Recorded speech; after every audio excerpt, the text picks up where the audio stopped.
The Tragedy of Man by Imre Madach. I'm sorry, I'm not entirely sure about the pronunciation of that name, but this is a work which is, I think, pretty largely obscure, and I think that is the real tragedy, because it is my intent by the end of this video to convince you, dear viewer, that this book, The Tragedy of Man, may just be one of the greatest works of literature ever penned. Now, most of the great works are pretty well known. Hamlet, Don Quixote, Crime and Punishment, War and Peace, Madame Bovary. You may very well be familiar with those works, but you may very well not be familiar with this. But I think that this book, The Tragedy of Man, stands shoulder to shoulder, if not higher, than many of those more prominent works. And I'm going to tell you why that is. And I'm going to tell you all about this most criminally underrated work. So, Imre Madach, again, I don't know how to pronounce that name exactly, was a Hungarian nobleman who lived during the 1800s. And this book, The Tragedy of Man, is his magnum opus. It is basically kind of his life's work. He put a lot of time, I think, into this work. It was published, I think, in like 1861. And not only is it considered his masterwork, it is, I think, held to be the finest work of literature that the nation of Hungary has ever produced, I think. And it is apparently so scarce outside the borders of Hungary that the only copy of it that I could procure is this Scholar Select edition here, which is like a print on demand type of book, but it's not even like a normally printed book. Rather, this is a Xeroxed copy of like a very old library book, it seems like. So yeah, this is I think pretty obscure, at least outside of Hungary, I think. But anyway, this is a closet drama, and if you don't know what a closet drama is a play which was never intended to be performed. Like Faust, Goethe's Faust is a closet drama, and this actually kind of is in many ways drawing from Faust, I think. But this is, like I said, a closet drama because even though this is written as a play, or rather a dramatic poem, as this kind of designates it as, it would be a Herculean undertaking to try to actually stage this, if you even could. But anyway, this is a work which is directly in the same vein and in many ways, I think, drawing from both John Milton's Paradise Lost and Goethe's Faust, as I mentioned. However, I think this, again, stands shoulder to shoulder with those works, and actually, in some ways, may surpass them even. But anyway, this is a play that is concerned with, as Paradise Lost was, with the fall of man. But what it does with its subject matter is far more inventive and more wildly imaginative than what John Milton did with the topic in Paradise Lost. So the work opens in heaven with God creating the universe and also man in the form of Adam and Eve, and then immediately Lucifer, the kind of rebel angel, is like, yeah, I ain't feeling it. I'm not getting down with this. And then God is like, all right, get the heck out then. So then, Lucifer is banished. And this is also where it draws from Faust, I think, because there's kind of a little back and forth between God and Lucifer whenever, which I think directly alludes to Faust, whenever the Lucifer, the devil in this work, refers to himself as the spirit of negation, because that is how he is characterized in Faust, as the spirit that negates. That's kind of the way that this work characterizes Lucifer, as kind of a foil to God. God is the spirit of creation, whereas Lucifer is the spirit of destruction, or kind of the spirit of nihility, if you will.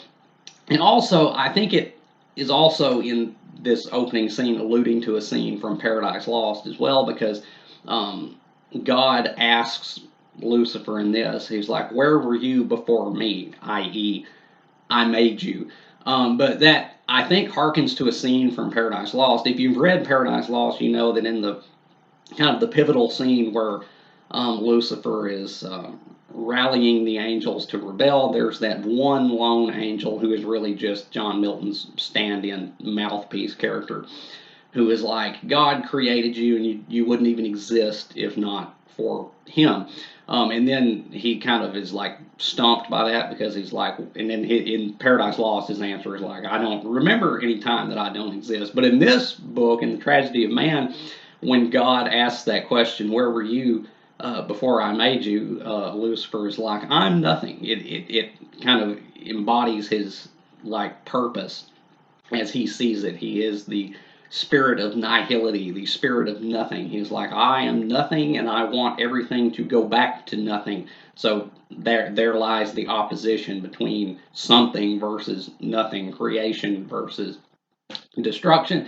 Anyway, so God's like, all right, get out then. So Lucifer goes to Eden, and he tempts Adam and Eve to eat the fruit. And the temptation scene in this is just so anticlimactic, because, like in Paradise Lost, that's the climax of the work. That is the peak scene of the work, is whenever they fall. But in this, it's literally just he shows up and he's like, "You should eat that fruit." And then Adam and Eve are like, "Don't mind if I do." So they eat it, and then God is like, "All right, y'all get the heck out too." But also in this, we see a much more rebellious and kind of borderline blasphemous Adam, because he's like, I don't need you. He's like, I can make my own purpose through my own striving. That is what the gist of The Tragedy of Man is about. It is about human purpose and finding meaning in life, even though what we strive for so often undercuts us, as will be seen. So anyway, Adam is like, all right, we're fallen, we're cast out, but it's all good because we can do our own thing now. But then Lucifer um, offers to show Adam and Eve glimpses of the future, the shape of things to come, if you will. So he puts Adam and Eve to sleep, and the bulk of the play is thereafter visions of um, the future, of human history to come. And in each of these scenes, Adam, Eve, and Lucifer play roles in each of these scenes. And often they are actual, like real historical personages, which is just so inventive and imaginative, I think. And Adam is usually some kind of figure of authority. Lucifer is some kind of usually servant, again, echoing Faust, where Faust is like, I want to do this and this. And then Mephistopheles is just kind of like the guy who makes it happen. And then Eve usually enters at the close to the end of each scene, and kind of sparks the next scene, because she kind of revitalizes Adam after his disillusionment, because that's what The Tragedy of Man is. It is a relentless march of grim disillusionment, as the progenitors of humanity realize that nothing works like it should because people don't work like they should. But anyway, so in the first scene of their visionary glimpse of future human history, Adam is a pharaoh in Egypt, and the slaves are like constructing a pyramid. And then, that's not good. That's Adam he realizes that, like, oh, this is cruel and inhumane that we're making all these people be slaves for the will of one person. And Eve is like the wife of a slave who dies, I think. And then Lucifer is like the little lackey to the pharaoh, and Adam's like, this is no good. Take me to a time where people live in equality and people all have a say in their society. So then we go to the next scene, which is Athens, ancient Athens in Greece, the cradle of democracy. And Adam is Miltiades. If you're familiar with ancient history, you may know who Miltiades was. He was a famous Athenian, um, who I think he ultimately, the point of the scene at least, is that Miltiades ultimately sees the pitfalls of democracy and how democracy is quite often a very negative thing. And so the mob of the citizens of Athens turn on their one-time champion Miltiades, and Eve is like his wife, and Lucifer is somebody else in there anyway. And so then Adam's like, this sucks. Democracy doesn't work. He's like, take me someplace where the good times are. So then we fast forward to ancient Rome, and then we see, as Adam and Eve are like, Adam is like some kind of Roman statesman, and Eve is like a courtesan, and Lucifer is some kind of servant, and then it's basically just like a Roman orgy. They're just partaking on the most kind of debauched hedonism. And so then Adam grows disillusioned with that, and he's like, "This is vile and base." Then he tells Lucifer, he's like, "Take me somewhere where people believe in something, where people, have ideals and convictions." So then we fast forward to the Crusades, where Adam is Tancred. If you don't know who that is, that's an actual historical figure as well. Tancred, and Eve is like some kind of like um, noble woman who is going to go into a convent or something, and then Lucifer is like Tancred's squire. Anyway, so Adam rolls up just in Constantinople, after having just pillaged his way across the Middle East in the name of religious ideals. And then as he gets back to Constantinople, he sees heretics, which are like church dissenters in this instance, being brutally executed via immolation by the Catholic Church. And now he sees like the downside to ideals and convictions. He's like, this doesn't work either. Things are just still bad. So he's like, take me somewhere where he's disillusioned with religious fervor now. So he's like, well, let's try science now. So then we fast forward, and Adam is Johannes Kepler, the astronomer, and Eve is like his gold digging wife who's cheating on him with a servant, and Lucifer is again kind of a servant to Kepler. And then there's lots of kind of discussion about science and how much people don't know. And then Kepler, Adam, falls asleep, and has a dream. And mind you, this all is in a dream. So now we're in a dream within a dream where Adam is now George Danton in the French Revolution. George Danton was like the driving force, the leading figure behind the French Revolution, and who ironically wound up with his own head on the chopping block. And now Adam is like, oh, revolution doesn't work either.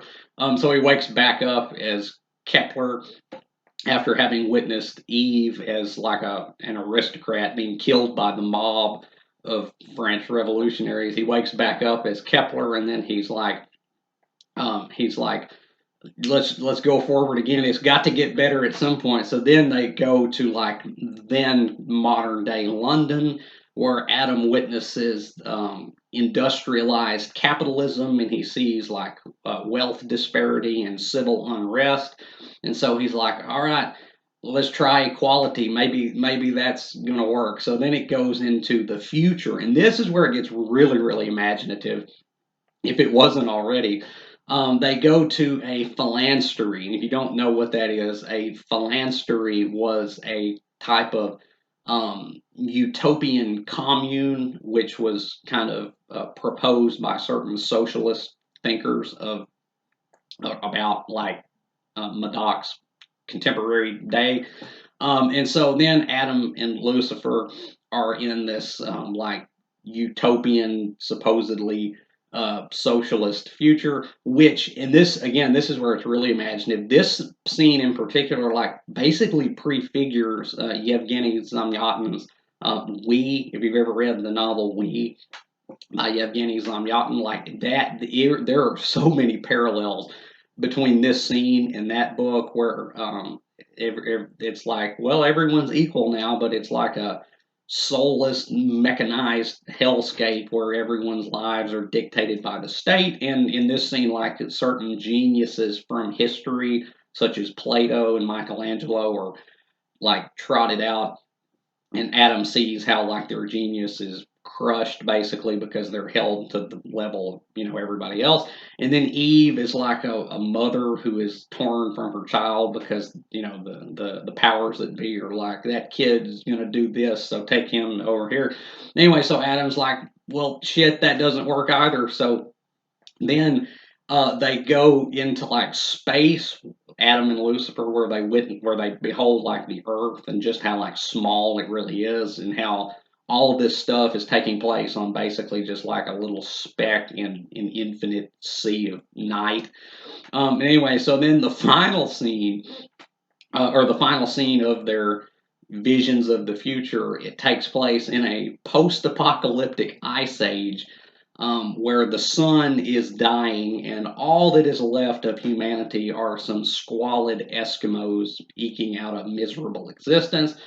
And then Eve in this scene is like the wife of an Eskimo who is going to get like whored out to Adam and Lucifer in this scene, And Adam by this time is like just an old man because he's seen so much and been disillusioned by so much, and he's like, enough, I can't take anymore.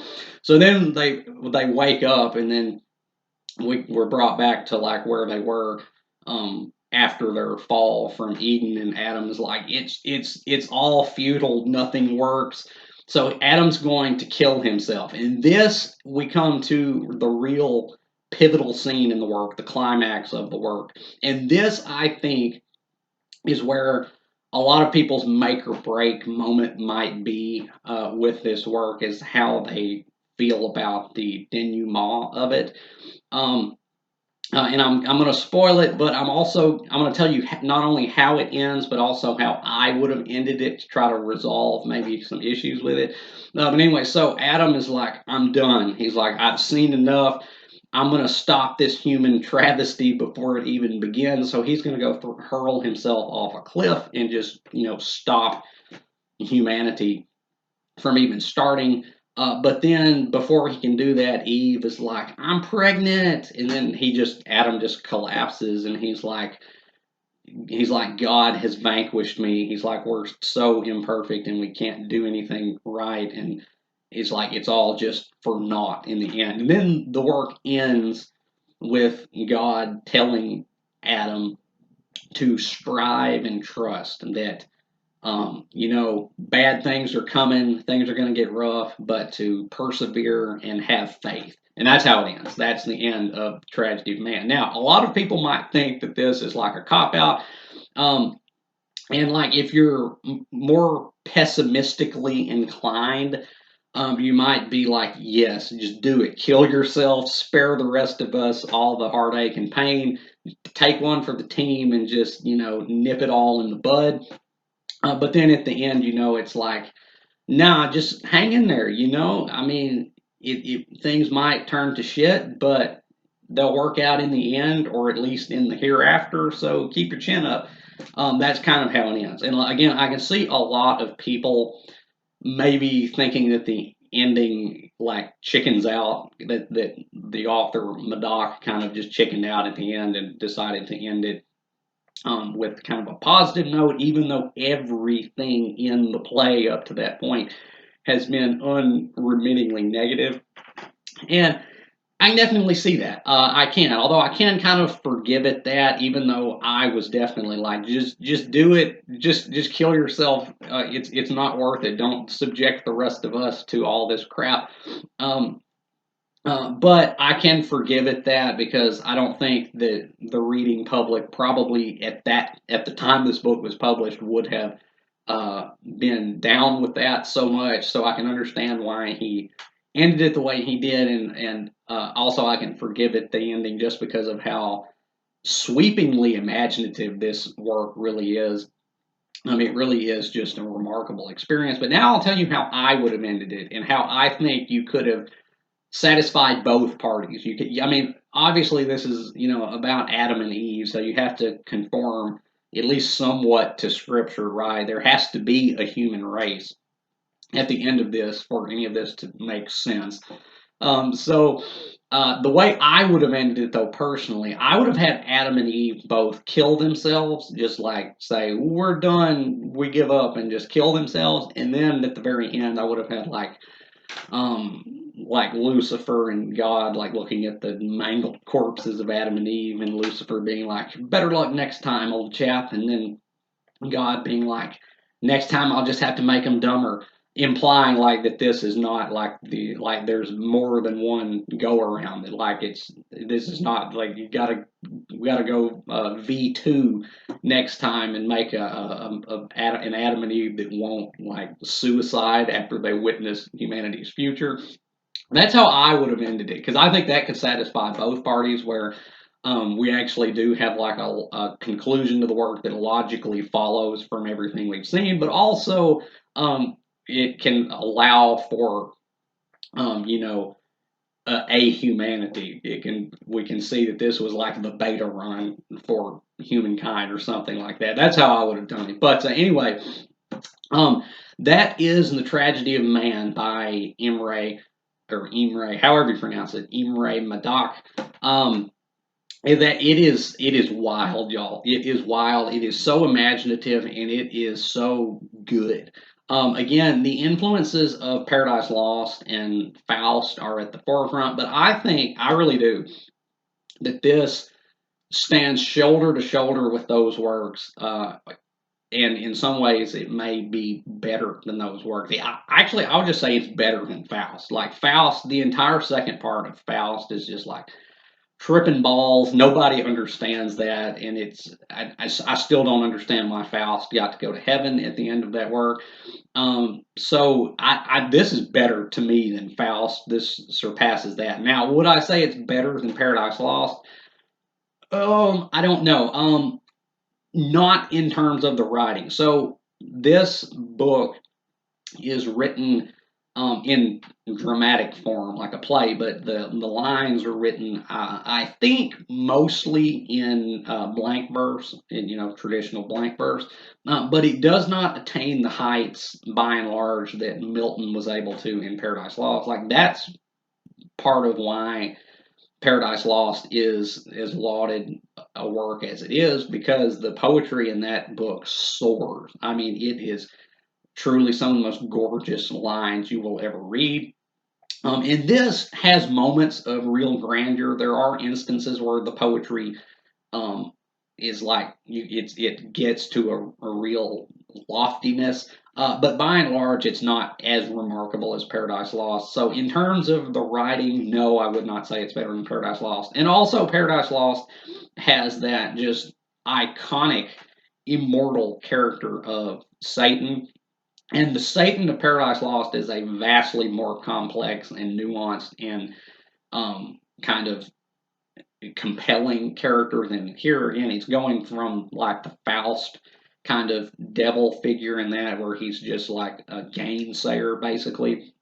In terms of the character of the devil, I would also have to give it to Paradise Lost. However, in terms of the subject matter, this carries it for me so much farther. What John Milton did with Paradise Lost about the fall of man was really compelling. It's a real tragedy, but this just takes it so much farther. Like this really goes for it. It's much more ambitious in its scope, I think, because its scope is nothing less than the totality of human history. Um, so I would definitely, in terms of like plot, I would definitely give it to the Tragedy of Man. And also as a bonus, I will say that unlike Paradise Lost, the Tragedy of Man is mercifully free from that just incredible misogyny that Milton infused into his work. So there's that, at least. So yeah, I would say that The Tragedy of Man is definitely better than Faust, at least for me. And I'll say that it is on par with Paradise Lost. Not better, maybe, but neck and neck. So yeah, there's only really three characters in this book, which is Adam, who is the main hero, Lucifer, who is kind of fills the role of like Mephistopheles in Faust, and Eve, who kind of serves to re-inspire Adam in many ways as he at the end of each scene, as he comes to be disillusioned with whatever. And the character of Adam and the character of Lucifer are pretty compelling. Again, the Lucifer character maybe isn't as compelling as in Paradise Lost, but he's still kind of intriguing and is kind of his nihilistic, just end everything goals. It works, and Adam is a really compelling character because he's caught between a rock and a hard place. He's like, we're going to forge our own destiny, but then he sees that it all just goes to shit over time, and so he's kind of like has to wrestle, obviously, at the end with whether he's going to actually do it or just nip it in the bud. So he's a good character. Eve less so. She's kind of more just the means for Adam to keep going. But still, it's better than John Milton's Eve. I'll say that. So overall, the character is pretty good. And again, like I said, the poetry not as remarkable as maybe Paradise Lost, but it's definitely good. There are moments where it attains a real grandeur. And again, the plot is just kind of amazingly ambitious, really. So yeah, to rate The Tragedy of Man by Imre Madach, I'm giving this an A plus. I am. This is absolutely one of the greatest works of literature ever written. I think if it's not, I don't know what is. Like this is going for it. There's a quote by Cormac McCarthy, where he said, in effect, something to the effect of, if you're writing a book and you're not wrestling with the big questions, the big ideas, the big issues, then basically you're just playing in the sandbox. Like, what are you doing? And I will say this, I don't really agree with that. I don't think that every book need be some grand philosophical investigation. I don't think that. But I will say that I will always have a soft spot um, for the books that do. And this book right here most certainly does. This is truly one of the most ambitious things I think I've ever read. And it takes you on a journey. It does throughout the entirety of human history, basically, and into some kind of post-apocalyptic future. It is truly a marvelous work, and it's so sad that it's so little known. I mean, I feel like only myself and the good people of Hungary know about this work, and that again. That's just criminal because it is absolutely a masterpiece. Again, A plus. That's what I'm giving it. Um, yeah, it's this is something else right here. But The Tragedy of Man. Have you read The Tragedy of Man? I'm going to wager you probably haven't because, again, this is pretty obscure. But if you have, let me know down in the comments what you thought about it, whether you have agreed or disagreed with what I've said about it here today. And if you haven't read The Tragedy of Man, oh yeah, this is a ringing endorsement from me. If you can find a copy, again, the only edition I was able to find was this print-on-demand Scholar Select edition, which it is basically just a Xerox copy of an old library book. But if you can get your hands on a copy, I would say definitely do so because I think it is well worth it. This is a quite a rewarding read, I would say. And again, I think just one of the greatest works of literature ever penned, probably. But as always, if you have enjoyed anything you've seen or heard here today, remember to hit that like button and subscribe. I would really appreciate it. And until next time, peace.